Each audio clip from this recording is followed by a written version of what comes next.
देखिए भाई, name and territory of the union India, that is Bharat, shall be a union of states.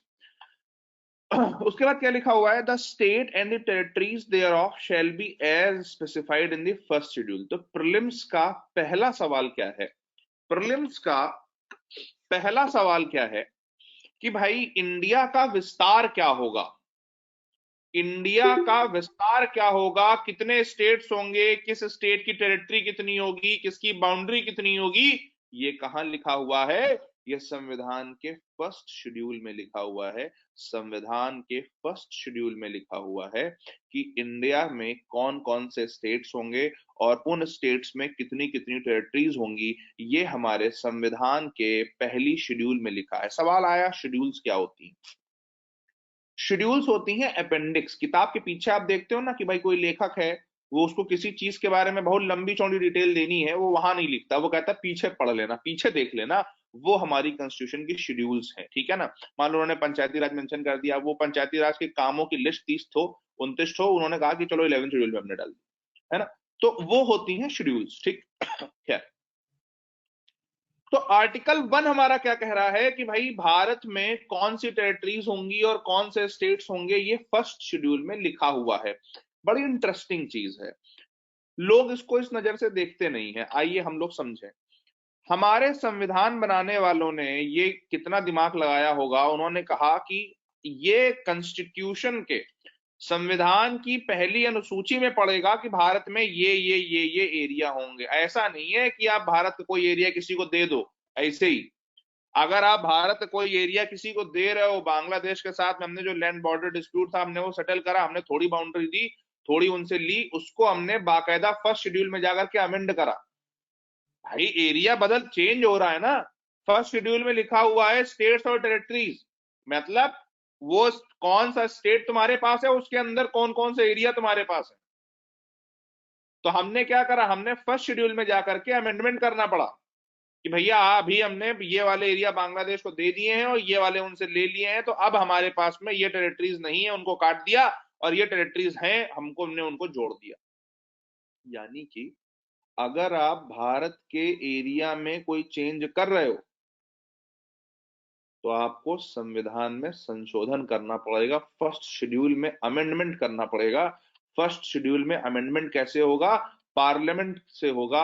इसका मतलब आपको पार्लियामेंट की परमिशन लेनी पड़ेगी अगर आप भारत से कोई जगह किसी को दे रहे हो तो। एक बात बताइए, isn't it a very unionistic characteristic, union यानी कि पार्लियामेंट इज डिसाइडिंग कि भारत की। अब आइए आर्टिकल 2 पर। अगर आप आर्टिकल 2 को ध्यान से पढ़ोगे तो पार्लियामेंट में by law admit into the और establish new states or such terms and conditions as it thinks fit। समझिए, अगर आप ध्यान दो तो आर्टिकल 2 में है क्या कि पार्लियामेंट ये डिसाइड कर रहा है कि कौन से स्टेट्स आएंगे। जैसे हमने सिक्किम को लिया, ठीक, 1975 में।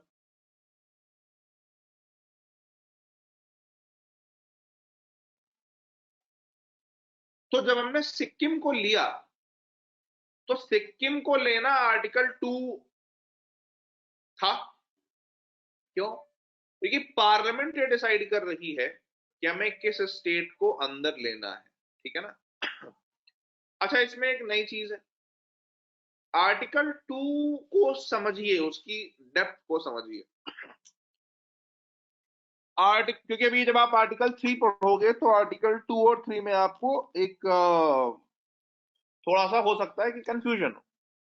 आर्टिकल 2 ये कह रहा है कि भाई ऐसा है, आर्टिकल 2 ये कह रहा है कि भाई ऐसा है, जो ऑलरेडी बने हुए स्टेट्स हैं, जो ऑलरेडी बने हुए स्टेट्स हैं, जैसे Sikkim was already a state, state as in एक अलग अलग इंडिपेंडेंट वो था सिक्किम, ठीक है। जम्मू कश्मीर जैसे था, ठीक है, तो वो एक अलग रियासत थी। तो हमने कहा कि जो ऑलरेडी एग्जिस्टिंग स्टेट्स हों, उनको हम देश के अंदर अगर ले रहे हैं तो हम आर्टिकल 2 का यूज करें। समझना, देश के बाहर का कोई स्टेट है जो अभी तक देश का हिस्सा नहीं है, मान लो कल को हम बलूचिस्तान ले लें, कल को हम सिंध ले लें, कल को हम खैबर पख्तूनख्वा ले लें, पंजाब ले लें, ठीक है ना, या काबुल कांधार ले लें, तो कहने का मतलब क्या है कि ये वाले जो एरियाज हैं, these are already existing states. तो हमने क्या किया, एक ऑलरेडी एग्जिस्टिंग बॉडी को ये बोला कि चलो तुम इंडिया के अंदर आ जाओ, और तुम्हारी इंडिया के अंदर आने की शर्तें जो होंगी वो पार्लियामेंट डिसाइड करेगी। जैसे मान लीजिए सिक्किम आया होगा सिक्किम आया होगा, तो सिक्किम जब आया तो हमने सिक्किम से कहा कि भाई ठीक है, हम आपके लिए स्पेसिफिक प्रोविजंस, स्पेशल प्रोविजंस करेंगे, आपकी लेजिस्लेटिव असेंबली, विधानसभा ऐसी होगी और आपके पावर्स ये रहेंगे। तो वो कंडीशंस पार्लियामेंट डिसाइड कर सकती है कि किन कंडीशंस को फुलफिल करके वो अंदर आएंगे, ठीक है ना। लेकिन दूसरी चीज क्या है, it is the parliament that will decide.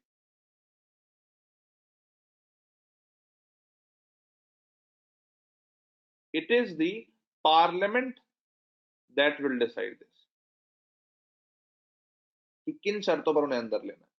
तो article 2 is for already existing states that are not the part of union of India and they want to come into the union of India. तो वो उनके union of India से मदद को, या उनके union of India में आने को जो रेगुलेट करता है, जो गाइड करता है, वो आर्टिकल 2। और यहां पर भी किस राज्य को बाहर से अंदर लेना है, और उस नए बने हुए राज्य की शक्तियां क्या होंगी, क्या कंडीशंस होंगी, ये भी यूनियन डिसाइड कर रहा है, पार्लियामेंट डिसाइड कर रही है। इसलिए ये भी सेंट्रलाइजिंग टेंडेंसीज का एग्जांपल है, स्ट्रॉन्ग सेंटर का एग्जांपल है, प्रोटेक्टिंग सोवर्निटी का एग्जांपल है, हाँ या ना। भाई पार्लियामेंट डिसाइड कर रहा है ना कि सिक्किम आया तो सिक्किम के पास कितनी पावर होगी, क्या होगी, कितनी लेजिस्लेटिव असेंबली होगी, उस लेजिस्लेटिव असेंबली का रोल, उसका लाइजन गवर्नमेंट से कैसे होगा, गवर्नर का क्या रोल होगा, कितना सेंटर उसमें दखल देगी, ये सारी कंडीशंस कौन डिसाइड कर रहा है, पार्लियामेंट डिसाइड कर रही है कि भैया तुम नए स्टेट बन रहे हो, लेकिन तुम इन शर्तों के साथ बनोगे। तो उस स्टेट को भी उस स्टेट की पावर्स भी कहां से एमिनेट हो रही है, पार्लियामेंट के इस लॉ से एमिनेट हो रही है। पार्लियामेंट के इस लॉ से उनकी पावर आ रही है, तो इसका मतलब क्या हुआ, स्ट्रॉन्ग सेंटर हुआ कि नहीं हुआ, हाँ या ना।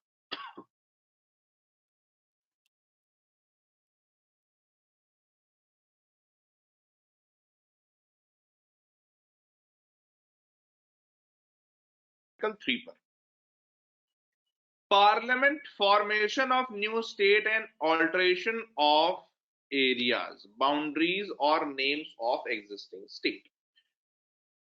Parliament may by law form a new state by separation of territory from any state or by uniting two or more states or parts of states or by uniting any territory to a part of any state. Listen to me carefully.